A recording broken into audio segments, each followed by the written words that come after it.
Good morning students, welcome back to my channel study with Abhiman.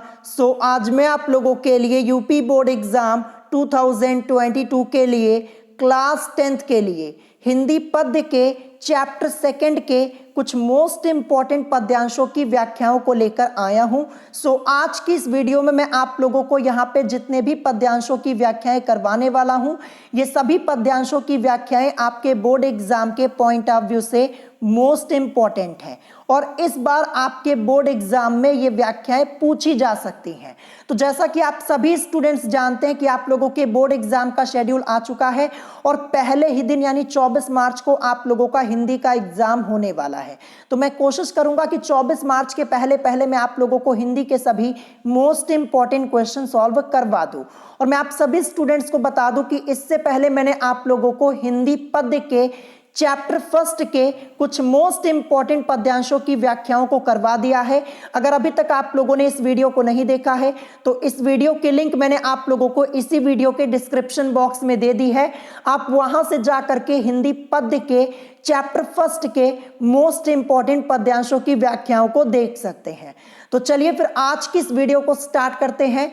आज मैं आप लोगों को हिंदी पद्य के चैप्टर 2 के कुछ मोस्ट इंपॉर्टेंट पद्यांशों की व्याख्याओं को करवाने वाला हूं। देखिए चैप्टर 2 आप लोगों का गोस्वामी तुलसीदास जी से रिलेटेड है। तो चलिए देखते हैं यहाँ पे कि फर्स्ट पद्यांश यहाँ पे क्या दिया है, पहला पद्यांश क्या दिया है इस चैप्टर का। तो जैसा कि आप लोग देख पा रहे होंगे पद्यांश यहाँ पे लिखा हुआ है और ये पद्यांश आपके बोर्ड एग्जाम में टोटल 6 बार पूछा जा चुका है। तो आप यहीं से अंदाजा लगा सकते हैं कि ये पद्यांश आपका कितना इंपॉर्टेंट है। इस बार आपके बोर्ड एग्जाम में ये पद्यांश जरूर पूछा जाएगा। देखिए 2008 के बोर्ड एग्जाम में, 2008 के बोर्ड एग्जाम में, 2010, 12, 14, 15 और 2019 इतनी बार आपके बोर्ड एग्जाम में ये पद्यांश पूछा गया है। तो चलिए देखते हैं यहाँ पे लिखा क्या है। यहाँ पे लिखा है कि रानी में जानी अजानी महा पबिपाहन हूं, ते कठोर हियो है राजहु काज अकाज न जान्यो, कहयो तिव को जिन कान कियो है, ऐसी मनोहर मूर्ति ये बिछुरे कैसे प्रीतम लोग जियो है, आखिन में सखी राखिबे जोग इन्हें किमी के बनवास दियो है। तो ये पहला पद्यांश है, 6 बार आपके बोर्ड एग्जाम में पूछा गया है। इस बार आपके बोर्ड एग्जाम में इस पद्यांश के आने के चांसेस बहुत ही ज्यादा हैं। तो देखिए सबसे पहले हमें यहाँ पे क्या करना है। देखिए कोई भी पद्यांश आपसे पूछा जाए सबसे पहले आपको क्या करना होता है, संदर्भ लिखना होता है। तो संदर्भ में आपको यहाँ पे क्या लिखना है, तो संदर्भ में आपको लिखना है कि प्रस्तुत पद्यांश हमारी पाठ्य पुस्तक हिंदी के पद्य खंड में संकलित तथा गोस्वामी तुलसीदास द्वारा रचित कवितावली नामक शीर्षक से उद्धृत है। तो ये आपको यहाँ पे संदर्भ में लिखना है। संदर्भ में आपको क्या लिखना है कि प्रस्तुत पद्यांश हमारी पाठ्य पुस्तक हिंदी के पद्य खंड में संकलित तथा गोस्वामी तुलसीदास द्वारा रचित कवितावली नामक शीर्षक से उद्धृत है। तो देखिए संदर्भ के बाद आपको क्या लिखना है, संदर्भ के बाद आपको यहाँ पे लिखना है प्रसंग। तो प्रसंग में आपको क्या लिखना है, तो यहाँ पे लिखा हुआ है कि यहाँ ग्रामीण स्त्रियों के माध्यम से राजा दशरथ और कैकेयी की निष्ठुरता का वर्णन हुआ है। यानी यहाँ पर गोस्वामी तुलसीदास जी ने ग्रामीण स्त्रियों के माध्यम से राजा दशरथ और कैकेयी की निष्ठुरता का वर्णन किया है। आप ऐसे भी लिख सकते हैं। तो देखिए संदर्भ आपको लिखना है, प्रसंग लिखना है, फिर उसके बाद आपको यहाँ पे व्याख्या लिखनी है। तो देखिए व्याख्या में क्या लिखा हुआ है, व्याख्या में यहाँ पे लिखा हुआ है कि गांव की एक महिला कहती है कि मैंने समझ लिया है कि रानी कैकेयी बड़ी अज्ञानी है, उनका हृदय तो पत्थर और वज्र से भी कठोर है। देखिए यहाँ पे पहली लाइन क्या लिखी हुई है आपकी, यहाँ पे लिखा हुआ है ना कि रानी में जानी अजानी महा पबिपाहन हूं, ते कठोर हियो है, लिखा हुआ है ना। तो देखिए इसी का अर्थ यहाँ पे आपका लिखा है, यहाँ पे लिखा हुआ है कि गांव की एक महिला कहती है कि मैंने समझ लिया है कि रानी कैकेयी बड़ी अज्ञानी है, उनका हृदय तो पत्थर और वज्र से भी कठोर है। उधर राजा दशरथ ने भी उचित अनुचित का विचार नहीं किया और केवल स्त्री के कहने पर इन्हें वन भेज दिया। इन्हें से हमारा मतलब यहाँ पे क्या हो जाएगा, इन्हें से हमारा मतलब हो जाएगा प्रभु श्री राम और सीता जी और लक्ष्मण जी की बात यहाँ पे हो रही है, ये आपको ध्यान रखना है। तो इन्हीं से हमारा मतलब हो जाएगा यहाँ पे प्रभु श्री राम, सीता जी और यहाँ पे लक्ष्मण जी की बात हो रही है, क्योंकि यही तो वनवास गए थे, तो इन्हीं के बारे में यहाँ पे बात हो रही है। फिर इसके बाद यहाँ पे लिखा है कि ये तो इतनी लुभावनी मूर्तियां हैं कि इनके बिछुड़ने पर इनके परिवार के लोग किस प्रकार जीवित रहे होंगे। ये यहाँ पे लिखा हुआ है। देखिए मैं आपको अगली लाइन यहाँ पे दिखाऊं। देखिए यहाँ पे लिखा है कि राजहु काज अकाज न जानियो, कहयो तिव को जिन कान कियो है, ऐसी मनोहर मूर्ति ये बिछुरे कैसे प्रीतम लोग जियो है। तो इसी का अर्थ यहाँ पे लिखा हुआ है, जैसा कि आप लोग देख पा रहे होंगे। यहाँ पे लिखा हुआ है ना, जैसा कि आप लोग देख पा रहे होंगे कि ये इतनी लुभावनी मूर्तियां हैं कि इनके बिछड़ने पर इनके परिवार के लोग किस प्रकार जीवित रहे होंगे। फिर इसके बाद आगे लिखा है कि हे सखी ये तो आंखों में रखने योग्य हैं, अर्थात सदैव दर्शनीय हैं, तो फिर इन्हें वनवास क्यों दे दिया गया। देखिए ये सब कौन बोल रहा है, ये सब गांव की महिलाएं बोल रही हैं, आपस में यहाँ पे बातचीत कर रही हैं, वहीं पे यहाँ बताया गया है। देखिए यहाँ पे लिखा हुआ है लास्ट लाइन में, देखिए क्या लिखा हुआ है कि आखिन में सखी रखिबे, आखिन में सखी राखिबे जोग, इन्हें किमी के वनवास दियो है। ये लिखा हुआ है ना, तो इसी लाइन का अर्थ यहाँ पे लिखा हुआ है, जैसा कि आप लोग देख पा रहे होंगे।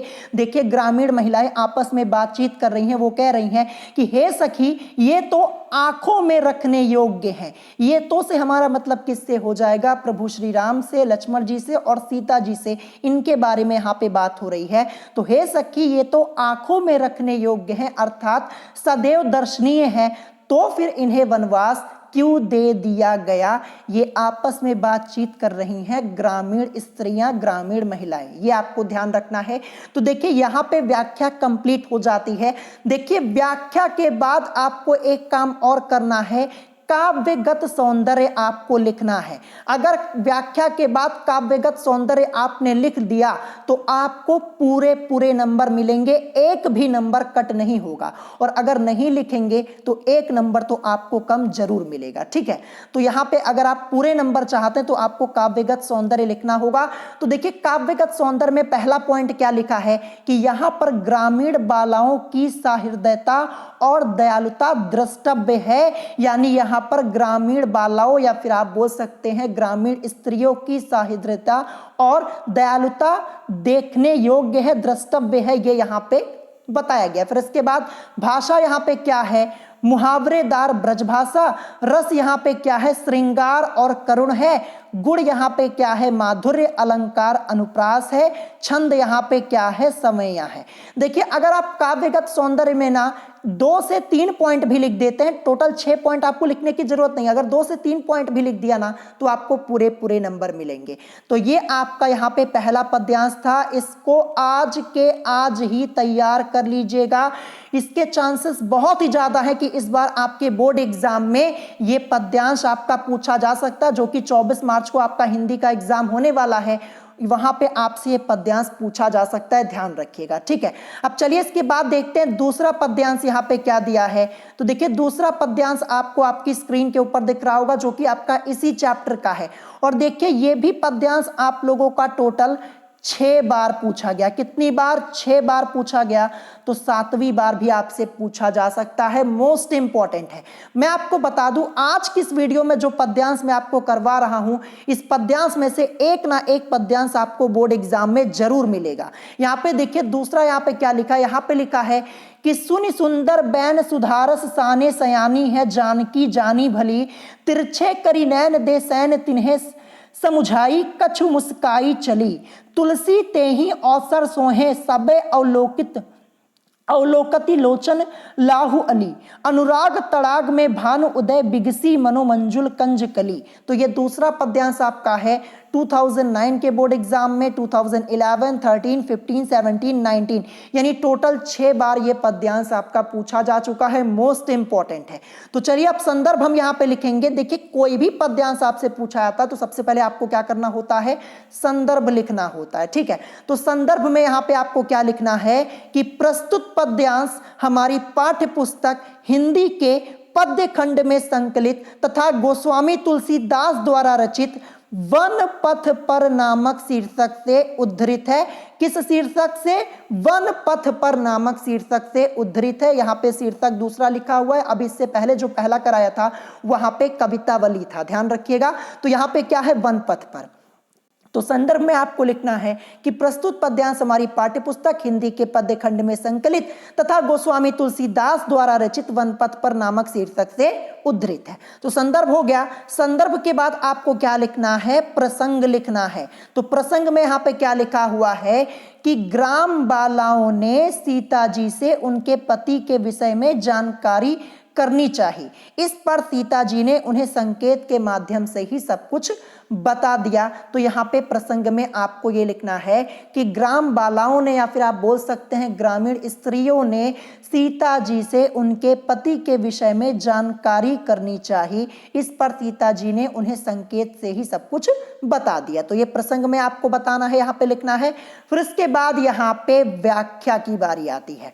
तो देखिए व्याख्या में आपको क्या लिखना है? यहाँ पे लिखा हुआ है कि गोस्वामी जी कहते हैं, यानी गोस्वामी तुलसीदास जी कहते हैं कि गांव की स्त्रियों की यह अमृतमयी वाणी सुनकर जानकी समझ गई कि ये स्त्रियां बहुत चतुर हैं। फिर यहाँ पे ब्रैकेट में लिखा हुआ है, घुमा फिराकर प्रभु के साथ मेरा संबंध जानना चाहती हैं, ऐसा सीता जी कह रही हैं, वो सोच रही हैं। ठीक है, तो यहाँ पे क्या लिखा हुआ है कि गोस्वामी तुलसीदास जी कहते हैं कि गांव की स्त्रियों की यह अमृतमयी वाणी सुनकर जानकी समझ गई। जानकी से मतलब किसकी बात हो रही है?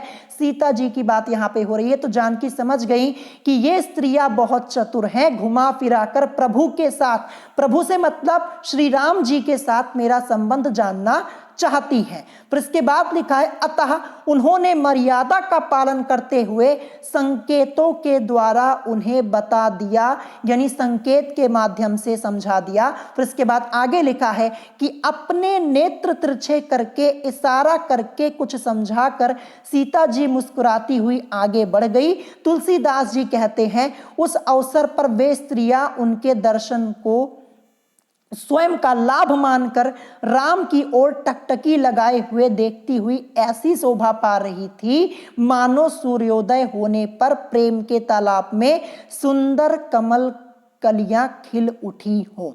तो ये यहाँ पे लिखा हुआ, जैसा कि आप लोग देख पा रहे होंगे, ये यहाँ पे व्याख्या हो गई आपकी कंप्लीट। जो यहाँ पे लिखा हुआ था ना कि सुनी सुंदर बैन सुधारस साने सयानी है जानकी जानी भली, तिरछे करी नैन दे सैन तिन्हे समुझाई कछु मुस्काई चली, तुलसी ते ही अवसर सोहे सभी अवलोकति लोचन लाहुल अली, अनुराग तड़ाग में भानु उदय बिकसी मानो मंजुल कंज कली। तो यहाँ पे देखिए यही तो आपका पूरा व्याख्या आपकी लिखी हुई है, जो कि मैंने आपको डिटेल में बता दी।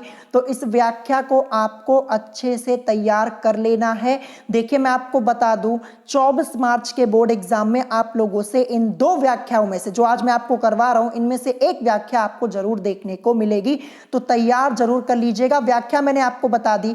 अब व्याख्या के बाद आपको क्या करना है? काव्यगत सौंदर्य आपको लिखना है। अगर व्याख्या के बाद काव्यगत सौंदर्य लिखते हैं तो आपको 1 नंबर मिलेंगे, ज्यादा पूरे नंबर मिलेंगे, एक भी नंबर कट नहीं होगा।